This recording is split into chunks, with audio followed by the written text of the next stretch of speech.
Jader Medeiros, pré-candidato a deputado federal, pessoense, nasceu em João Pessoa, também teve uma temporada morando em Santa Rita, na grande João Pessoa, e já há mais de 15 anos ele está radicado no Cariri paraibano, né? Ali próximo a Monteiro. Desde 2010 está na cidade de Amparo, lá no Cariri da Paraíba.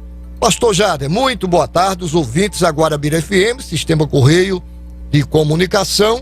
Um prazer recebê-lo e saber de seus projetos, o que o senhor tem de diferente para convencer a população que já está um pouco desacreditada com alguns políticos que renovam seus mandatos, mas não fazem nada pelo povo. Exato. Então, fique à vontade, boa tarde. Boa tarde, Martins, boa tarde, Everton, Iqueda aí nos controles.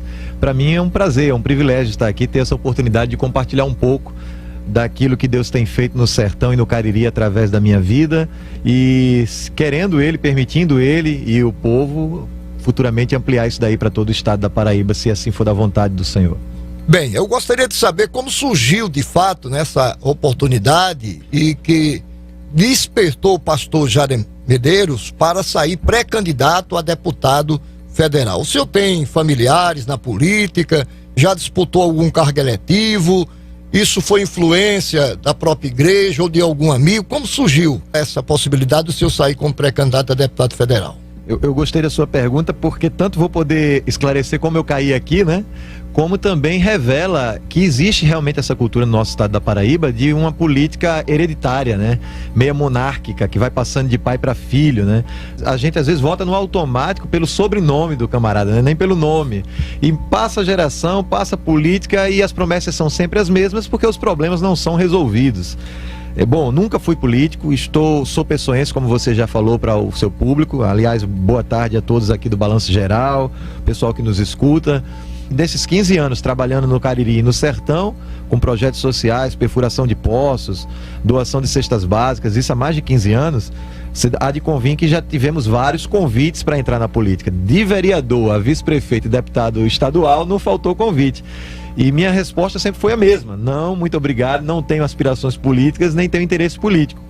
Talvez devido a toda essa questão da pandemia, eu fui um nome muito forte contra as restrições arbitrárias impostas a igrejas, num geral, não apenas a igreja evangélica ou a igreja batista, onde eu sou pastor, a primeira igreja batista em Amparo, mas isso chamou a atenção pela minha resistência, né? O Ministério Público autorizou fechar sua igreja na pandemia, pastor? Na verdade, todas. Eu fui o único que disse que não aceitava a decisão, né? E aí resistiu, né? Resisti. Veio várias vezes a polícia na porta da igreja, 2 vezes a polícia foi na porta da igreja. Em nenhum momento entraram, eu sempre perguntava se eles estavam com algum mandato judicial, então nunca entraram. A igreja estava seguindo todos os protocolos, né? De segurança, máscara, álcool em gel, distanciamento. A gente foi notícia em vários portais e talvez isso fez com que no período da janela partidária muitos partidos colocaram os olhos sobre mim, né? E começaram a me chamar. Eu já recebia convites antes pelo meu trabalho social. Sim. E devido a ter participado de vários protestos contra essas restrições que ao longo do tempo se provaram não apenas ineficazes no combate ao vírus, porque não resolveu nada, mas também ainda criou outros problemas. Comércios quebrados, desemprego, inflação nas alturas. E eu sempre fui contra essas restrições, eu sempre fui a favor de uma funcionalidade com os devidos cuidados. E isso chamou a atenção. Então a gente recebeu o convite do PL, de vários outros partidos para entrar candidato, e eu sempre disse não. No finalzinho, faltando um dia para terminar a janela partidária, eu recebi uma ligação do meu amigo pastor Sérgio Queiroz, que é pré-candidato ao Senado. É verdade. E ele me ligou. Então, o Sérgio tem um trabalho maravilhoso. Também nunca foi político, nunca teve aspirações políticas. A nossa história é até um pouco parecida.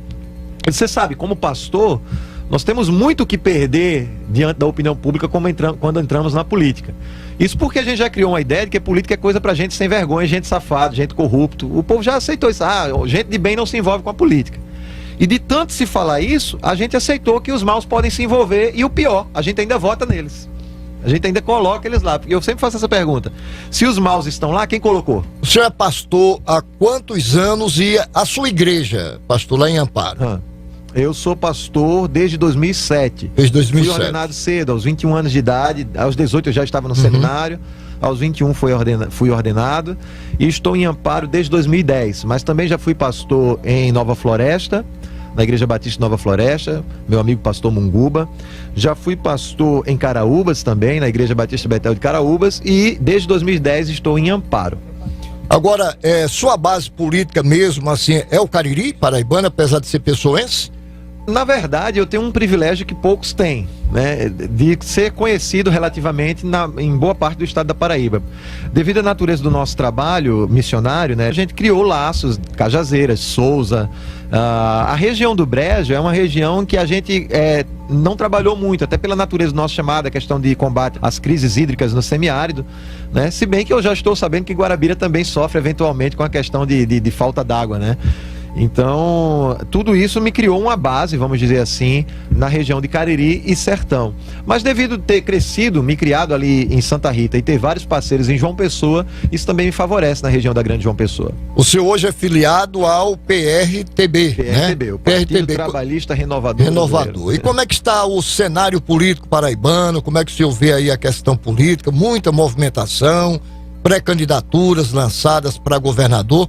Como é que o PRTB também está participando de todo esse movimento? Com nomes novos em sua maioria, mas todas as pessoas com um alinhamento muito bem correto, muito recíproco e também com muita coerência. Bem diferente do que a gente tem visto na política paraibana. Alianças improváveis estão acontecendo, mas os nomes são sempre os mesmos que estão aí, né? São famílias já conhecidas, são nomes já conhecidos. E o povo paraibano, ele está mais esperto nesse aspecto, ele está entendendo. Uma das coisas que eu mais estou ouvindo, Martins, é o seguinte: olha, pastor, eu não ia votar para deputado esse ano. Eu ia votar nulo, eu ia votar branco, eu não vou votar em ninguém para deputado. A gente tem visto um desagrado na política paraibana, um desgosto, eu acho que essa é a palavra, com os candidatos que estão, os pré-candidatos que estão e os que estão também no poder. Porque há sempre as mesmas promessas, e a pergunta é, se tem sempre as mesmas promessas, significa dizer que estamos com os mesmos problemas e ninguém resolveu. Com relação aos evangélicos, né, aqueles que de fato têm acompanhado o seu trabalho na primeira igreja batista, né, lá de Amparo, o que eles falaram, de que forma reagiram ao ser anunciada a sua pré-candidatura? Isso é até interessante, porque eles mesmos vão me pedindo isso há muito tempo, não para deputado federal, mas pastor, o senhor deveria entrar na política, a gente precisa de homens como o senhor na política. O incentivo partiu da própria igreja. E eu sempre dizia não, né, não me sinto chamado para isso e tudo mais. Mas o que é que aconteceu? De alguns meses para cá, eu venho percebendo o que tá acontecendo, não agora a nível de Paraíba, no cenário político brasileiro. A igreja, vamos falar dos cristãos, durante muito tempo a gente pensou assim, não, a gente não deve se envolver com política. O povo de bem disse que a política não é pra gente. Aí o que é que acontece? Os maus se envolvem. E os políticos ficaram decidindo se a igreja podia abrir, se a igreja podia fechar, se aborto pode, quanto a gente vai pagar de imposto, com que idade a gente vai se aposentar. Então os políticos estão decidindo coisas extremamente importantes que afetam diretamente a nossa vida e a gente dizendo, não, isso não é com a gente, deixa que eles decidem. E depois que eles decidem, a gente fica reclamando. Mas que absurdo, olha o que está acontecendo, olha com quantos anos vamos se aposentar. Então, essa mudança, ela só acontece por um lado, na Câmara e no Senado. Seu partido terá pré-candidatura a governador, a presidente da República? Como é que está o PRTB, né? Existe essa possibilidade do partido sair com uma candidatura própria para governador do estado. Alguns nomes têm sido estudados, né? Mas não tem nada certo ainda a respeito disso, né? E o partido hoje está aliado com quem, a nível do estado? No momento não há nenhum alinhamento. Nenhum alinhamento. Então, tem essa possibilidade de ter sua candidatura própria, claro que... Sim. A não ser que lá na frente, né, haja algum tipo de aliança, mas sempre com coerência. Essa é a nossa ideia. Nós somos um partido de direita, né? Nós defendemos as pautas conservadoras, Deus, pátria, família, apoiamos abertamente o presidente Bolsonaro, Jair Bolsonaro, mas na questão de Estado ainda está muito aberto. O que existe são apoios pessoais de alguns pré-candidatos, né? Apoios pessoais sim, mas ainda não tem algo definido acerca do partido. Pastor, o senhor tem visitado, veio aqui já a Guarabira, tem visitado outras regiões, e de que forma lá na capital mesmo, João Pessoa, em outras regiões, a população tem recebido suas propostas e também sua pré-candidatura a deputado federal? Graças ao bondoso Deus, a gente tem tido uma receptividade assim inimaginável. Na verdade, quando eu disponibilizei meu nome como pré-candidato, eu temia muito porque a gente tem uma história já construída, né, questão missiológica, questão de ação social pelo Sertão e pelo Cariri. E devido a todo esse preconceito que existe dentro da questão do cristão na política, eu temia muito pela reação das pessoas, mas foi totalmente o contrário, algo do tipo: pastor, o senhor está certo, é de homens como o senhor que nós precisamos na política. E o fato de eu não ser político, né, nunca ter sido e não ser, nunca fui filiado. Para você ter uma ideia, a minha filiação partidária se deu faltando um dia para acabar, encerrar a janela partidária. Não é algo que eu venho planejando, mas por haver esse clamor popular de pessoas que me conhecem de perto, de lideranças Campina Grande, Cajazeiras, Souza, Patos, a gente perceber que existe um clamor e uma confiança, o mínimo que eu podia fazer era disponibilizar o meu nome nessa empreitada, né? Agora, por que o pastor decidiu sair pré-candidato a deputado federal e não a estadual? Já começou num degrau mais alto, né? Então, justamente porque eu não encaro a política dessa maneira. Eu não encaro a política como sendo uma carreira de sucesso que você vai crescendo, vereador, prefeito, deputado estadual e depois federal. Eu acho que a gente tem que encarar qual que é o nosso chamado, a nossa vocação. Você foi chamado para quê? O que faz um deputado federal? Ele elabora ideias, leis, coloca-se em pauta, havendo votação, beneficia o povo. Ele fiscaliza o governo federal. Ele fiscaliza a aplicação dos recursos. Ele trabalha no parlamento, né, que vem de parla. O original etimológico significa fala. Então Deus me deu o dom da fala. Deus me deu... A minha esposa disse que eu sou muito bocão, né, que eu falo demais, né? Então, se Deus me deu esse dom, essa ousadia, então eu entendo que essa é a minha vocação. É usar a minha voz para falar pelos menos favorecidos, pelas pessoas que estão isoladas, em lugares carentes. Então, se eu tenho essa condição para isso, por que eu vou pensar em algo que não seja parecido com isso? Não se trata de uma escalada de poder, mas de uma vocação. Pastor, o que mais chamou a atenção aqui exatamente são, né, atividades importantes e os seus projetos sociais. Por exemplo, Pão da Vida e Água da Vida. Isso. Como o senhor desempenha esses projetos, que a gente sabe que não é fácil, né? Tem um custo, um custo até alto. Isso. O senhor tem alguma parceria, recebe algum incentivo? Como é que funciona? Pergunta boa, Martins, muito obrigado pela pergunta. Bom, eu sou fundador e líder do Ministério Conexão ID, que é um ministério de missões e louvor. Então, talvez alguns que estejam nos assistindo pelo YouTube já nos conheçam de programa de televisão, de música, a banda que a gente tem, que a gente canta e tem clipes gravados no YouTube. Mas a parte missiológica do Ministério consiste justamente nesses dois projetos. Temos outros, né? Como, por exemplo, o projeto Madalena, de evangelização de garotas de programa na Orla de João Pessoa, onde a gente senta com elas, leva um café, ora por elas, né? Distribuindo bíblias. Mas falando especificamente do projeto Pão da Vida e Água da Vida, o Pão da Vida a gente assiste hoje, eu acredito que nós estamos em torno de 60 a 70 famílias com cestas básicas todos os meses. Isso começou antes da pandemia, aumentou durante a pandemia a demanda. Então todos os meses nós temos famílias cadastradas que não tem nenhum tipo de renda, que tem criança, filho pequeno, o marido não trabalha, a esposa não trabalha, elas recebem uma cesta básica do nosso ministério. O Água da Vida é outro projeto que é um pouco mais caro até, que é a perfuração de poços artesianos. Perfuração de poços. E não apenas a perfuração, a instalação. Então a gente coloca bomba, cano, parte elétrica, hidráulica. Aí vem a questão da caixa d'água comunitária e colocamos lá. Como que isso é feito? Nós temos empresas parceiras que nos cobram apenas o preço de custo e temos voluntários. O eletricista não cobra para trabalhar, o encanador não cobra para trabalhar, que trabalham junto conosco, né? E temos também os nossos parceiros. Eu já preguei nos Estados Unidos algumas vezes, então tem algumas igrejas norte-americanas que nos ajudam para manter esses projetos, né? Exato. Agora, pastor, é muito bacana, quero lhe parabenizar, porque de fato isso é muito importante, principalmente para as pessoas humildes. Como é que o senhor vê hoje a questão violência no nosso país, né? E como realmente o senhor, chegando a ser eleito deputado federal, quais são suas propostas, o que o senhor pretende levar à Câmara Federal a respeito do que está acontecendo hoje? Então, Martins, hoje eu tenho um privilégio de não precisar prometer nada, né? A única coisa que muitos lá na frente, os candidatos, né? Hoje eu estou pré-candidato, mas lá na frente os candidatos, o que eles vão fazer? Olha, vote em mim que eu vou fazer isso. E lá na frente, eu estando candidato, o que eu vou poder dizer é o seguinte: olha, veja o que eu já faço, dê uma olhadinha no que eu já faço. Olhe meu exemplo de vida, né? Veja o meu histórico e me ajude a ampliar isso. Eu acho que vai ser essa a minha bandeira. Eu vou dizer, olha, eu já faço isso, eu não preciso dizer eu vou fazer.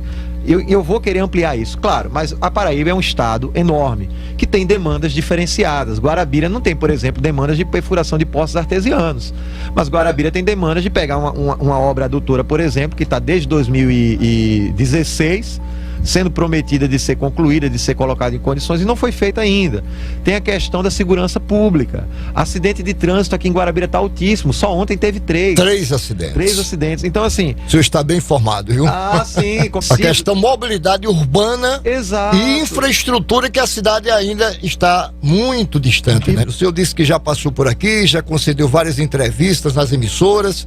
É uma passagem só para entrevistas ou contato com pastores aqui, com a classe, né, política de Guarabira? A gente tem conversado com algumas lideranças, alguns pastores amigos, mas eu tenho dito o seguinte, que o candidato, o pré-candidato, ele tem que conversar principalmente com o povo. Eu estava ali antes da nossa entrevista, eu desci e fui comer um milho aqui na praça, estava comendo bem milho pertinho aqui, né, embaixo, da só rádio. descer a rádio. Exato. Ali. Depois eu fui ali para o Rui Lanches. Comecei a conversar com um professor de matemática, tá me fugindo o nome dele agora da memória, e começamos a falar sobre a realidade de Guarabira. Isso seria tão simples, você vai ver muita gente fazendo isso, mas por quê? Porque está chegando o período da eleição. E eu tenho o privilégio de dizer que faço isso sempre, a minha vida toda. Sabe como é que a gente perfura os nossos postos? Eu não chego contando nada, nem dizendo nada. Eu chego no povoado, coloco combustível no meu carro, sento, começo a conversar com a pessoa, o caririzeiro, o sertanejo, ele é muito amigo, então vai logo tomando um cafezinho, todo lugar que você chega ele oferece um café, e ele começa a se abrir, olha rapaz, aqui é muito ruim disso, de água, não sei o que, como é que é de água aqui? Depois de 30 minutinhos de conversa, que eu já sei o nome da mulher, já sei o nome dos meninos dela, do marido, eu já sei qual é que é a demanda daquela região. Se os nossos políticos saíssem do gabinete e viessem conversar com o povo, não viesse só comer pastel e milho em época de campanha, né? Pra tirar foto e fazer propaganda de política. Apertar a mão e dar beijo. Né? E o pior, quando eles aparecem quando na época de campanha, é pra apertar sua mão de prefeito e de outros políticos. E ainda tem um locutor anunciando, tá conosco o deputado fulano de tal, trata o cara igual uma diva pop, uma celebridade, né? Mas o político, ele tem que estar no meio do povo. E esse exemplo a gente vê em Jesus Cristo, por exemplo. Jesus, ele era tão parecido com o povo, ele andava tanto no meio do povo, que a única forma que Judas encontrou de trair ele foi dizendo, ó, vai ser difícil você saber quem é ele, que ele tá misturado ali, eu vou dar um beijo, você sabe quem é. Se Jesus se comportasse como as lideranças de hoje se comportam, era só dizer, você vai ver logo quem é ele é o mais diferente, ele tá mais destacado. Não é assim? Pastor Jader Medeiros, eu quero aqui agradecer a sua vinda, juntamente com Everton, com Riqueda.